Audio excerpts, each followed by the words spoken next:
تم التقاط هذا الفيديو من قبل رجال عايش لحاله، ودايما كان يسمع صوت طق على الباب في أوقات متأخرة من الليل، وكل مرة يقوم ويفتح الباب ما يلاقي أحد، والموضوع صار يتكرر كل يوم. في أحد الأيام قرر يسجل وش اللي يصير، والتقط شيء غريب. شوفوا المقطع.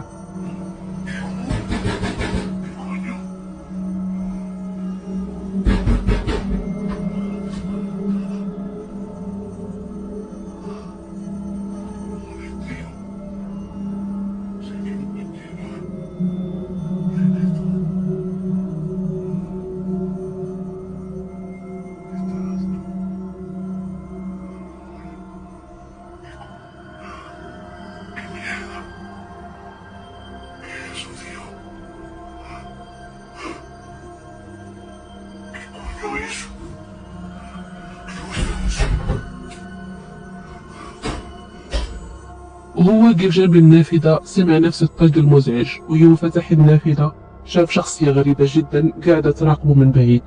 الشكل ما كان واضح أبدا إذا كانت امرأة أو رجل، لكن المنظر كان مخيف لدرجة إنه على طول أغلق النافذة. امرأة كانت بأحد المنتزهات بالليل، الجو كان هادي والمنتزه ما كان فيه ناس كثير، وفجأة لمحت شيء غريب يتحرك على رأس أحد الأشجار اللي كانت قريبة منها، وهذا ما تم التقاطه.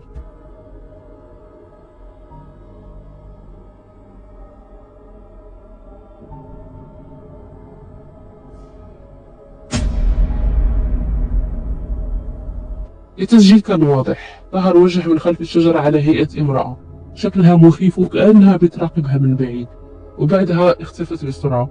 الموضوع ما وقف هنا، فبعد ما رجعت البيت عشان تنام صار موقف أسوأ من اللي شافته.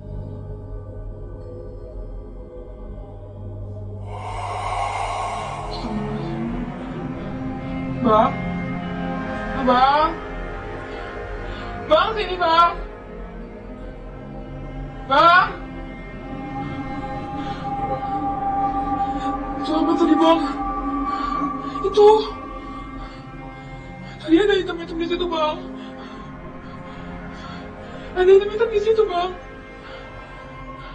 شاف الظل الأسود داخل غرفة نومها، وما كان له أي ملامح واضحة، مجرد كتلة سوداء على هيئة جسد بشري.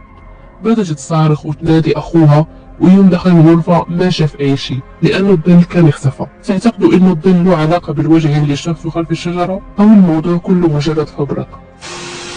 تفاجأ أحد الصيادين اللي كان بيصيد في وقت متأخر من الليل يوم شاف مخلوق غريب بين الأشجار. شوفوا المقطع.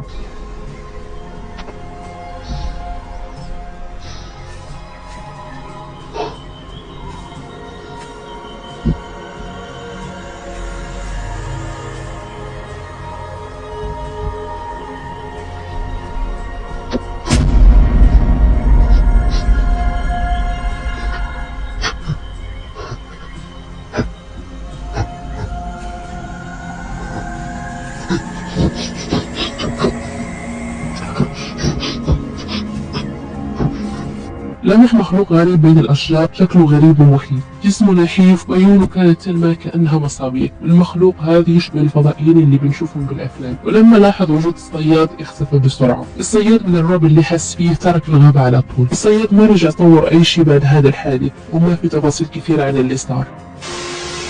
المقطع التالي تم تحميله على اليوتيوب من قبل قناة AG بيتوناينج. صاحب القناة هذه معروف برحلاته المثيرة، وهو صائد مخلوقات من إندونيسيا بيسوي رحلات بحثا عن حيوانات ومخلوقات غريبة. هذه المرة سافر لقرية إندونيسيا يقال إنه بيعيش فيها شبح شرير.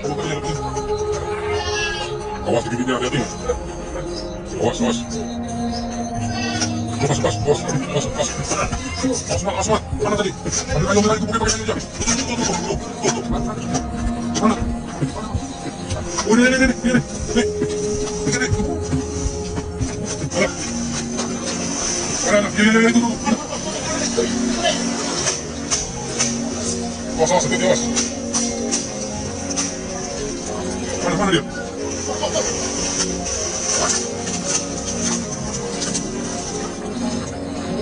Oh ini. Ini. Tunggu.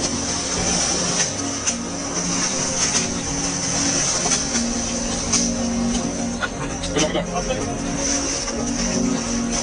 Awas, naik batu bahaya, naik batu. بين الناس لاحظوا شيء طويل غريب لونه أسود بيتحرك، وهرب من المكان بسرعة رهيبة، والشباب اللي معاه قرروا يطاردون هذا الشيء.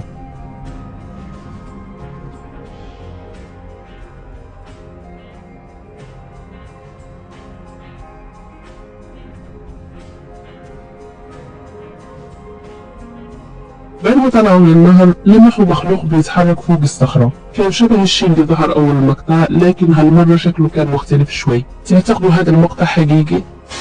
تحمل هذا الفيديو على التيك توك، وهو لشخص كان يحاول يبيع بيته بسعر مرة رخيص، ولما الناس شكوا في السعر قرر يسوي جولة في البيت. بدأ يصور كل غرف ويشرح على البيت بطريقة عادية جدا. Tapi Bapak mau tanya saya dulu ya, soalnya kali tanahnya aja lebih dari 200. في نهاية المقطع الناس لاحظت ظهور امرأة جالسة على الكنبة، وثواني اختفت. الناس استغربت لأنه الرجال كان عايش في البيت مع ابنه فقط، زوجته متوفية من فترة. واتضح بعدين إنه البيت مسكون، وصاحب البيت كان يحاول يتخلص منه بأي ثمن. فمن الامرأة اللي ظهرت في المقطع؟ الرجال كان يتمشى بالليل في أحد الشوارع، بس فجأة لمح شيء يخوف خلف باب أحد المتاجر، فطلع جواله وقرر يوثق الشيء اللي شافه.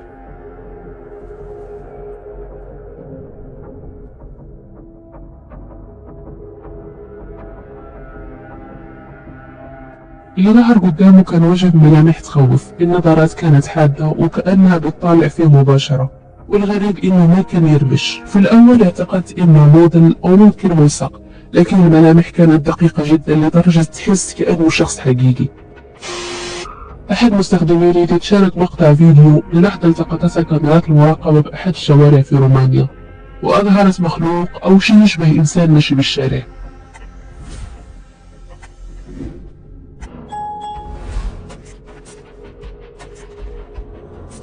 المخلوق كان يتمشى ببطء جنب سيارة مركونة بالشارع، شكله كان غريب. في البداية ممكن تحسوا إنه امرأة عجوز، لكن إذا ركزتوا أكثر تبدأون تلاحظون إنه شكله غير طبيعي. اللي نشر الفيديو ما قال أي تفاصيل ثانية.